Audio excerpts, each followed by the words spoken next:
You know who it is, your man Digger Ditch, horror flick, Bigg Mitch. And I'm kicking in doors with 03 O's. And I'm bringing 28 101s because we Vegas sons. It's the Chronicles, the Metal Lands from the Metals Man. You already know what it is, Big Bolo Yang. And last time I checked, y'all definitely couldn't hang. Bang! No, I'm just playing.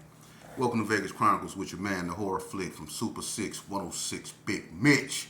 And today, it's bittersweet. You know, I lost my grandfather 2 days ago, man. My father's father, the first sheep of all sheepdogs. I'm still trying to, take it all in. You know, when you lose a patriarch, it's a void that can never be replaced. I also lost my father, so just like 2 years ago, I'm really going through it mentally. But as you can see, sometimes when you're crying inside, when you God fearing, you find a way to keep a smile on your face, And I find a way to keep bringing you what I'm bringing you, Vegas Chronicles. Today, shout out to DJ FOS, man.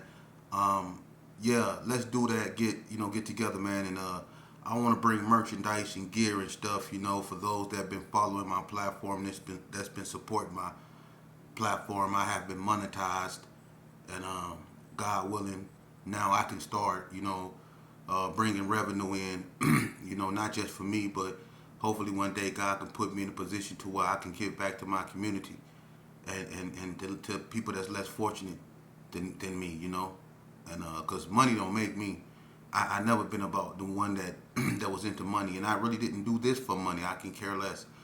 My goal wasn't to be monetized. My goal was to get my message out, and I care more about saving lives than I do about something we just take somewhere and give value to that really means nothing. Life is priceless. If I can save life rather than make money, I'll choose to save life. I know you got some that would rather make money. Do what you do. That's the beauty in God. We have a choice. And as long as we have a choice and know that balance everything out.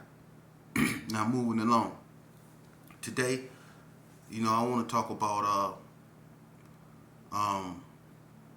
a lot of people,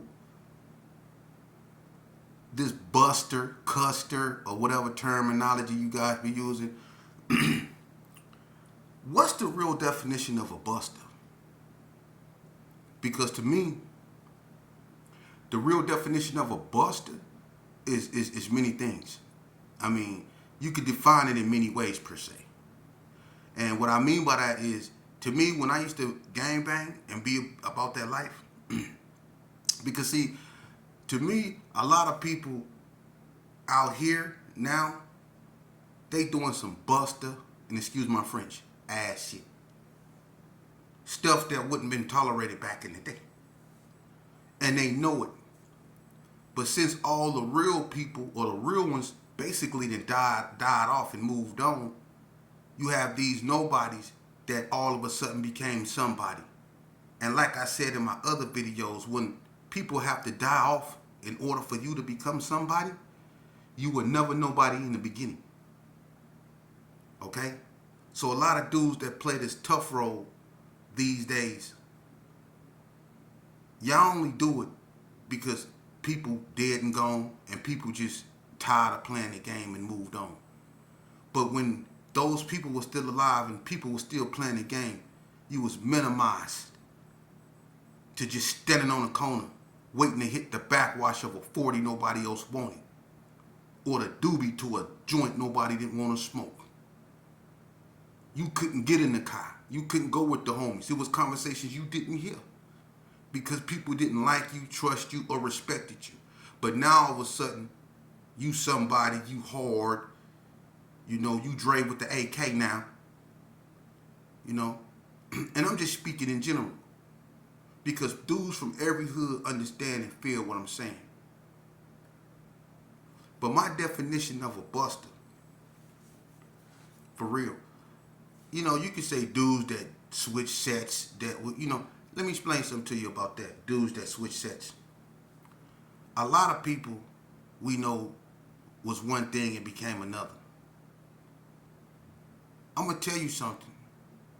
In some instance, it wasn't their fault. I've been where I've been from my whole life, even when my mama moved to Marlboro Manor. They knew where I was from. I was nappy headed and I was stealing everything that wasn't bolted down. They couldn't stand me. Andre Stampley, Big Alexis used to make them leave me alone, and then I used to kick it with Milo Taylor. He wouldn't let them mess with me. But they knew where I was from, just like they knew where Lil Jesse was from. We both was from the Gerson. You know, and I'm not trying to put him on blast or nothing like that, but he knew where he was from. We both was wearing black rags. He just hid his. He tucked his in. And I remember when him and,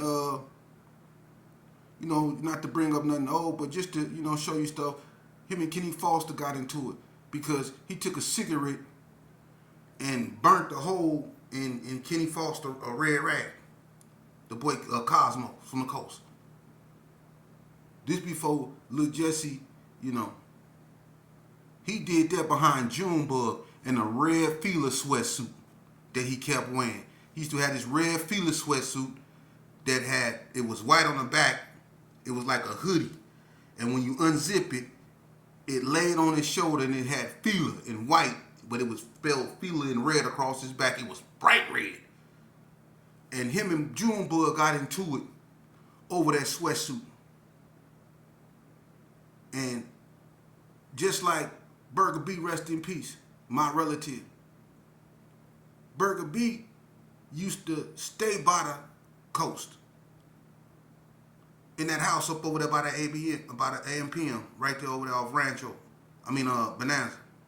Bonanza and I don't know what that other street is, but it's like on the opposite side of that store, them houses right there. I think that's that Comstock, but that house is right there up over there.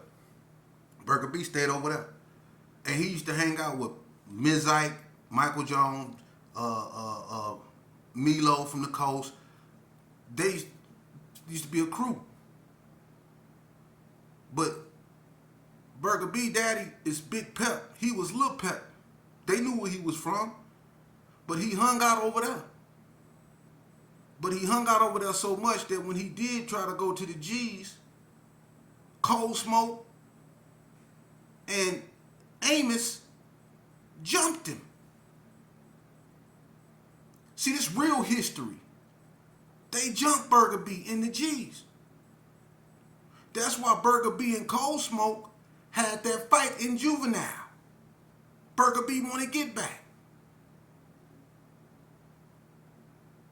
See, I don't think when certain people be one thing and turn something else, they busters. Charlie Boy used to be from, you know, and he went down there, he became Donna.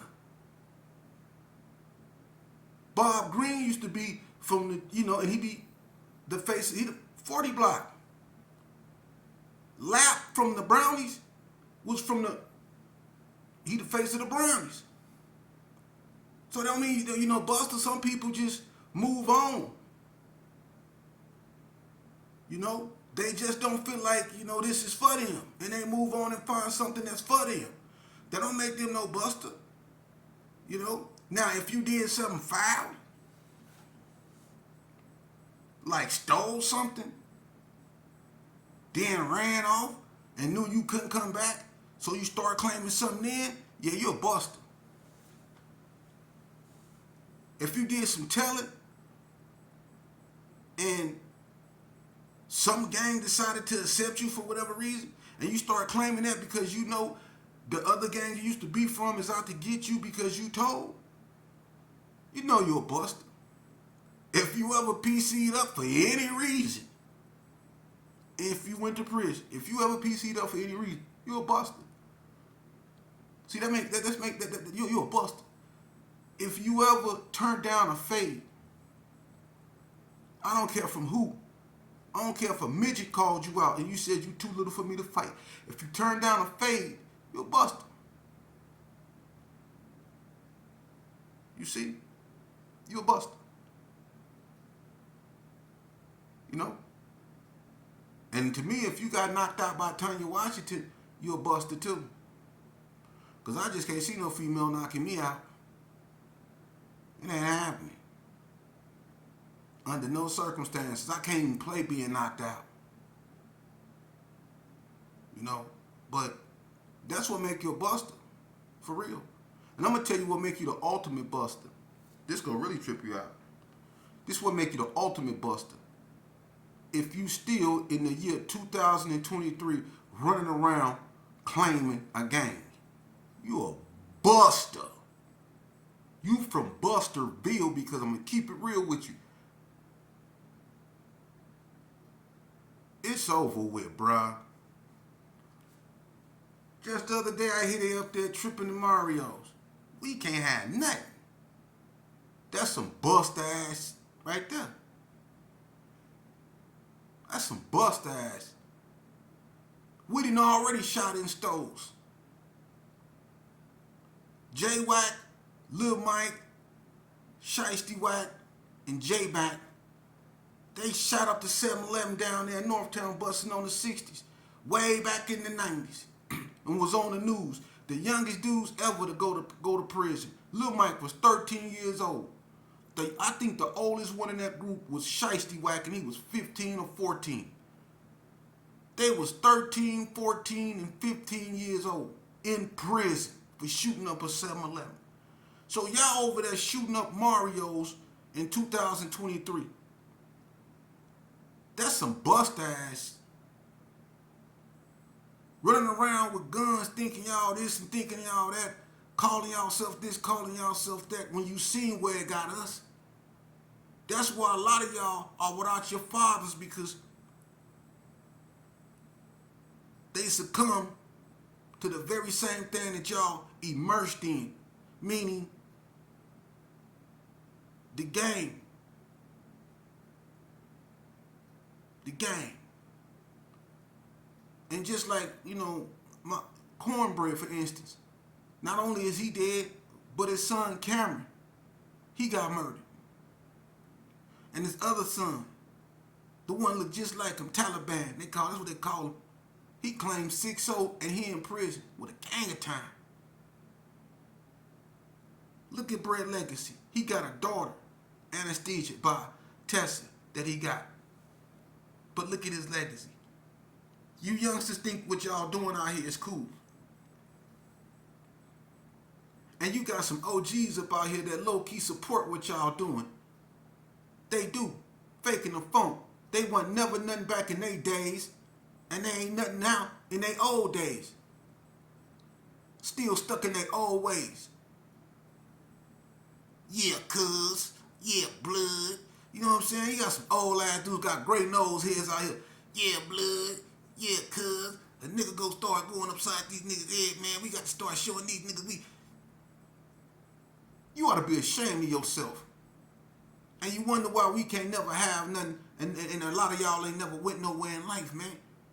And you sitting there letting your children take the same route, man. You want to blame it on the government, but you want their checks. The government the problem, but they money not. If you so mad at the government, why you won't refuse their checks or their stamps?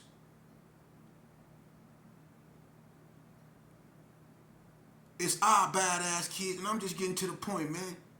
I'm from Vegas. I'm not from California.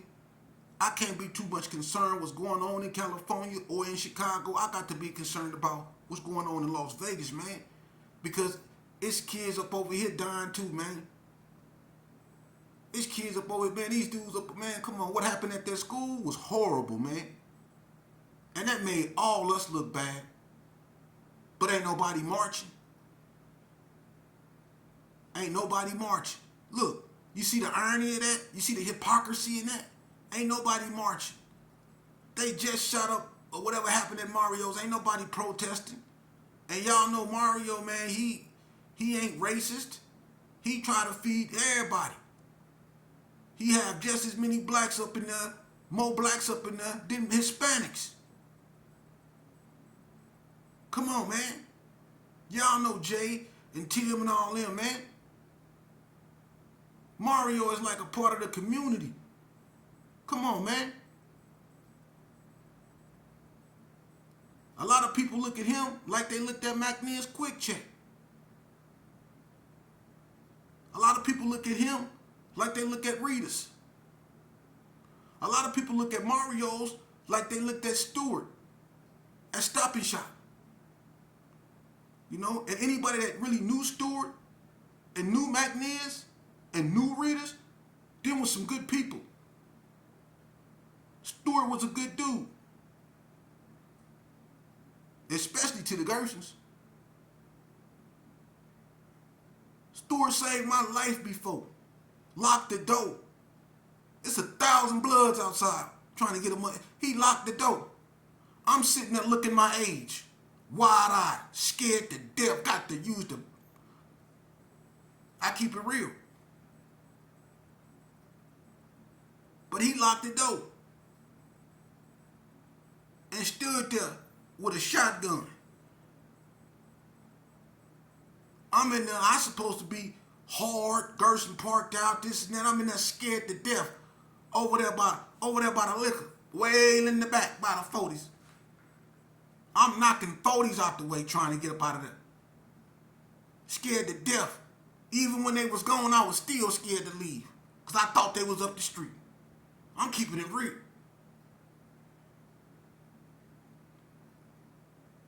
So let's not keep, man, you know what, man?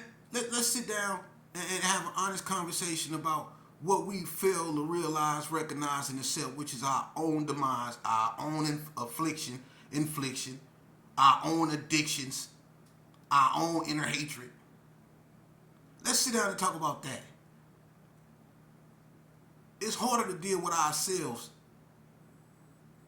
than it is to deal with people we think is extreme racist. It's harder to deal with ourselves than it is to deal with Trump supporters. That's crazy. That's crazy. That's crazy. You know,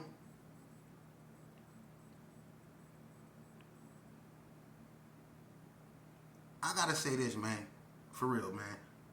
Shout out to everybody that realize, you know, and recognize, you know, it's okay to stand alone. Just because sometimes a person want to be by themselves, they don't mean that they mad or don't have love for no one. That means that they just want a little peace. When you've been through so much carnage in your life and you've seen so much death, blood, destruction, and institutions, imagine, man, listen, I was locked up for 20 years. Don't you know, I was locked up, look, a millennium is 1,000 years. A century is 100. See, I was locked up a score. You know what a score is? A score is 20 years. Imagine that. A lot of y'all can't fathom it. Some of y'all have done it. More than that. But imagine being locked up. A lot of these fake ass parole officers like to say stuff like this because they've been working for PNP for 25, 35 years. I've been locked up 35. You ain't been locked up shit. You get paid, go home and get a check. You take off that costume, you ain't nothing. Come on, man. Miss me with that. You don't eat pimento loaf. You don't have to get on a van, bend over and squat and cough and all that old bull crap. You ain't locked up. You can quit your job anytime you want to and walk home.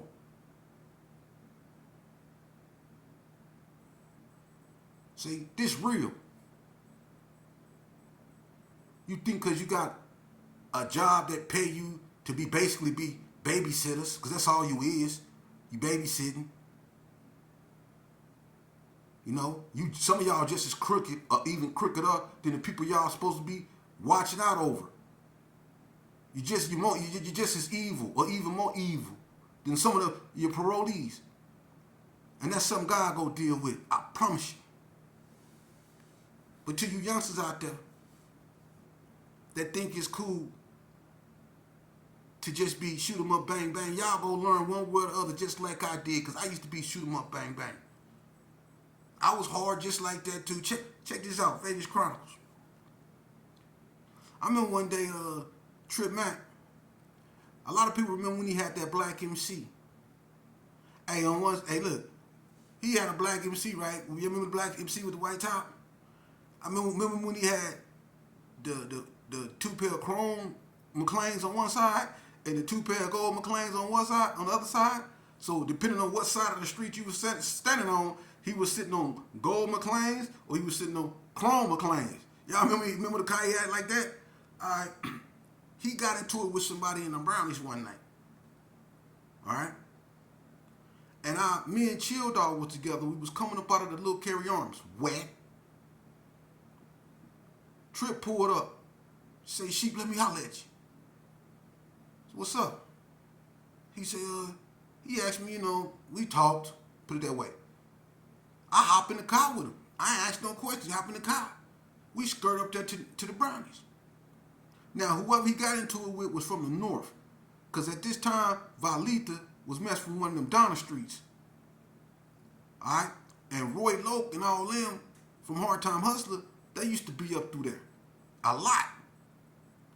So I don't know who he got into it with, but when we rolled up there, when he got out the car, he said, yeah, I told you I was coming back, didn't I, nigga? And one of them said, so? And they ain't see me coming from around the car. But when I see him, I knew they was Crips. But Trip Mac started, we started letting loose. Add it out. No questions asked. That's what I was on, so I was doing the same thing y'all was doing. What is y'all doing that I wasn't doing? I was doing the same thing. Stupidity. And when it was all said and done, I wound up in prison for a very long time. For always being so quick to do this, so quick to do that. For real. And being a father, being a son of Sheepdog, I'm going to tell you something. This going to be some of the coldest shit I ever said. My father would have preferred me the night I caught my case to get my ass whooped, go home, sober up, come back, fight again. If I lose, fight again and keep fighting till I win. Going, getting my gun, and taking somebody's life, in my father's eyes, and the people of his era eyes, was some Busta ass shit.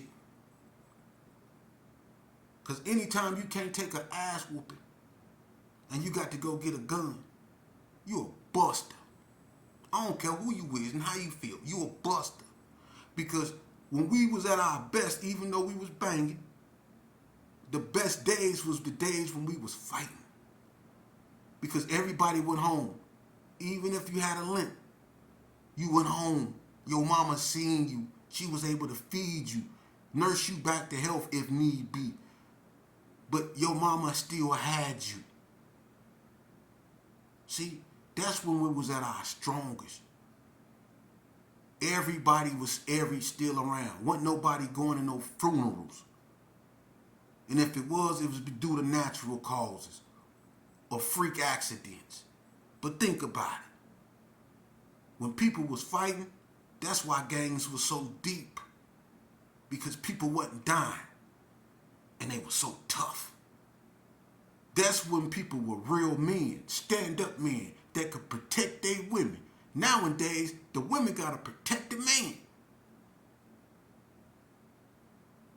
A female, see her dude fighting, she gotta jump in it because he get mangled.